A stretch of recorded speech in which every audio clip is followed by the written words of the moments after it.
Ok, donc c'était des questions un petit peu plus générales. Maintenant, je vais creuser un petit peu. Creuser dans toi, ça se dit pas. Hein.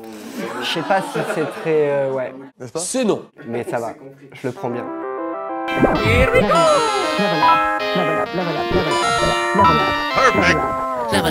Level up. Pitch ta boîte. 5 mots aléatoires imposés. 5 minutes de préparation. Plus un cœur par mot trouvé. En collaboration avec Happy Creator. Nouveau mot?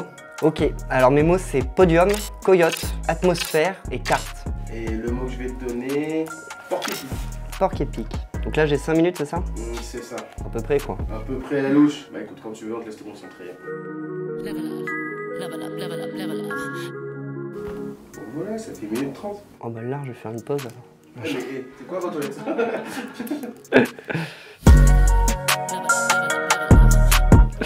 fait un petit million, hein. Là c'est pas ça, j'ai fait un petit jeu de mots, j'espère que ça va passer.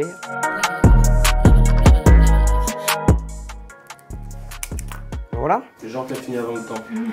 Si tu veux, je peux faire un petit dessin à côté. Écoute, Je fais le malin, mais... Ok, on y va?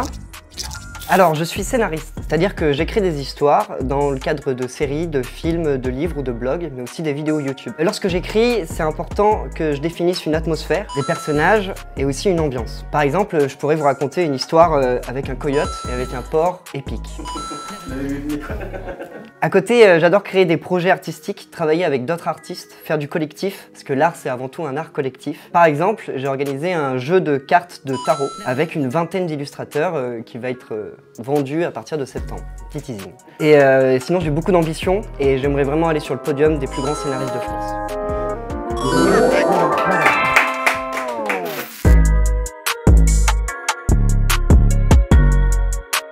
Le projet le plus fou que j'ai réalisé, c'est la série Les Architectes, que j'ai fait avec mes amis de Lyon. Donc c'était 24 épisodes de 5 minutes et on a tourné tout ça en 1 semaine avec 200 € de budget à peu près. Voilà, c'est disponible sur ma chaîne YouTube, pourquoi pas prod, je fais ma promo. Et voilà, avec l'appel du général de Gaulle, ça va pousser à la résistance en France. Ouais, enfin c'est pas en pétant des vieux ponts et en cramant de la bouffe que ça a changé quelque chose. Hein. Oui bah ça va, j'essaye de faire quelque chose moi au moins. Bon, moi j'ai préparé les Russes, ils sont chauds de se fight. Super. Ils sont pas avec nous. Et c'était vraiment un projet très ambitieux, il y avait beaucoup de travail et de préparation et en même temps sur le tournage, on a fait des nuits blanches, on a tourné non-stop pendant des jours et des jours, mais c'était très enrichissant et très humain. Voilà. Humain c'est pas mal. Je sais pas si tu me dis. Ok, ça roule.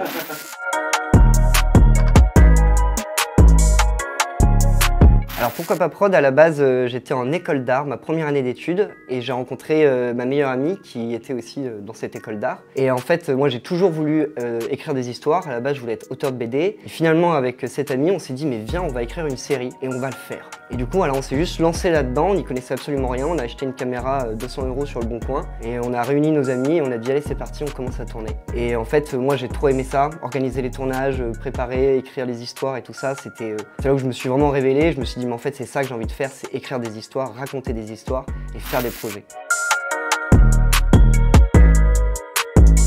Moi c'est Alain Chabat que j'adore, je trouve que c'est un des plus grands scénaristes et réalisateurs français. Bien sûr Astérix Obélix, Mission Cléopâtre, mais même La Cité de la Peur, Didier, son premier film. D'ailleurs il a eu le César du premier film avec Didier. Pour une comédie, c'est un truc assez rare en France. Didier... Tu peux pas, quand tu vois quelqu'un, tu peux pas d'entrer comme ça, lui sentir le cul. Du coup voilà, non, Alain Chabat c'est un modèle.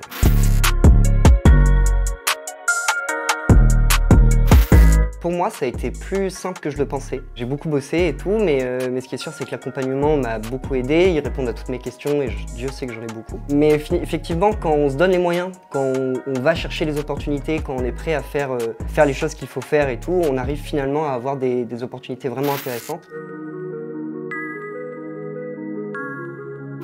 Je pense qu'à l'échelle internationale, c'est Christopher Nolan qui est pour moi l'un des plus grands scénaristes de notre époque. Donc tous ces films, Inception, Le Prestige, qui est mon film préféré, la trilogie Batman, The Dark Knight, tout ça, pour moi vraiment au niveau scénario, c'est quelqu'un qui a popularisé des scénarios intelligents. Mais pour la France, moi le film que je trouve le mieux écrit, c'est Le Dîner de cons, qui est voilà, une comédie brillamment écrite que je regarde encore à l'heure actuelle et je trouve qu'il me fait toujours aussi rire.